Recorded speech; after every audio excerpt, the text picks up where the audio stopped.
So, I guess what I'm wondering is, let me ask you this. I've said this a million times. These are all too common expressions, and they're all Needless to say. I'm Holland Cooke, the radio consultant, and I will now validate the consultant caricature that, as I listen, I keep asking, why did he or she say that? And it gets worse. I'm also a former English teacher, but this stuff matters. Your voice is competing with a barrage of noise, thousands of other messages that vie for your listeners' attention every single day. To break through, communicate clearly. For starters, avoid cliches like the plague. Just kidding, but please do, and not just on the air. You should splice out verbal styrofoam from in-person communication too. And when you are on air, remember that radio is an intimate medium. At any given moment, you might be speaking to thousands of people, but they're listening one at a time. So avoid references such as, those of you. Instead, say, you. It's a magic word. Avoid other third-person plural references like motorists.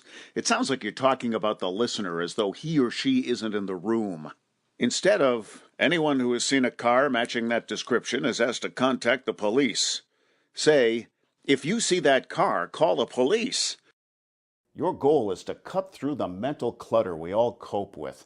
We tune out what sounds typical, common, so avoid common misstatements like dated references, like when an announcer is reading the weather forecast and says, and tomorrow will be a carbon copy of today. Who in the so-called 25 to 54 money demographic has ever used carbon paper?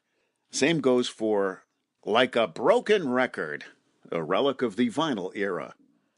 The radio dial, not since the 60s, it's a digital readout now. Check out our website. Website is something people sitting still can look at. People don't sit still as much as they did back when having a website was novel. If you want them to look at yours when they are sitting still, tell them why. What is there that they want to experience?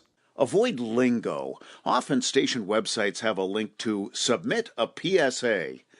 To people who don't work in broadcasting, PSA is a prostate cancer test.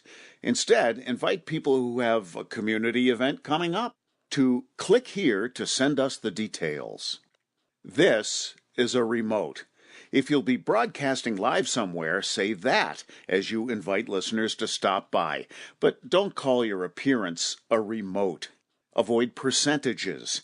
Instead of 35%, it's easier on the ear to say just over a third.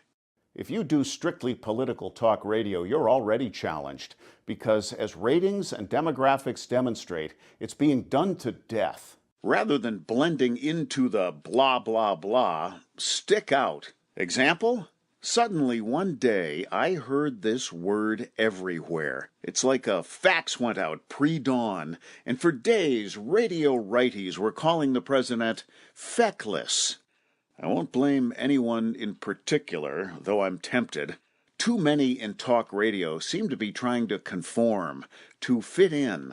Yet ratings methodology rewards what sticks out, what sounds different. So avoid blending into the blah, blah, blah. Example. I keep hearing conservative talkers say, the Democrat Party, probably because you know who says that, as though it's a put-down. But it's incorrect, honest. Admittedly, that example on the bottom seems like an oxymoron.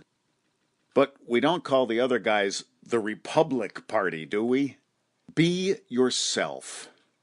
Avoid worn-out catchphrases. And be inviting.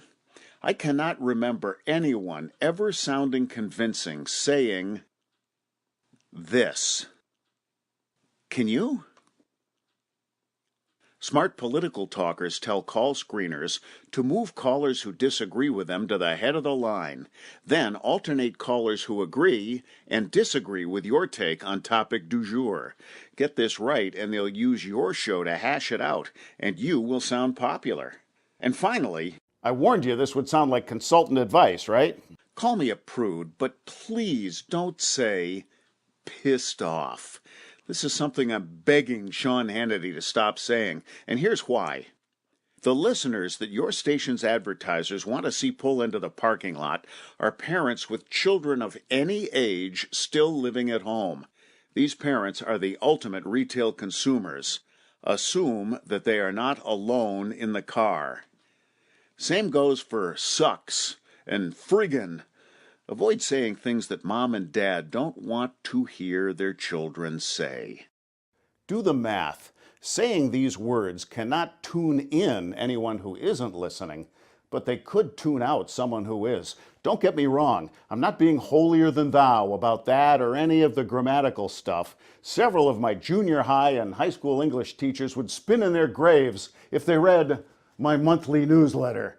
Mrs. Krause once told me it looks like you have a salt shaker full of hyphens and you sprinkle them all over the page. You be the judge. If you'd like to download a free copy, you can at hollandcooke.com. Although Mrs. Krause would probably prefer I say you may download a copy. Just help yourself. And to witness the long-awaited demise of the so-called 25 to 54 money demographic, hit YouTube and search Holland Cooke, Gray is Gold.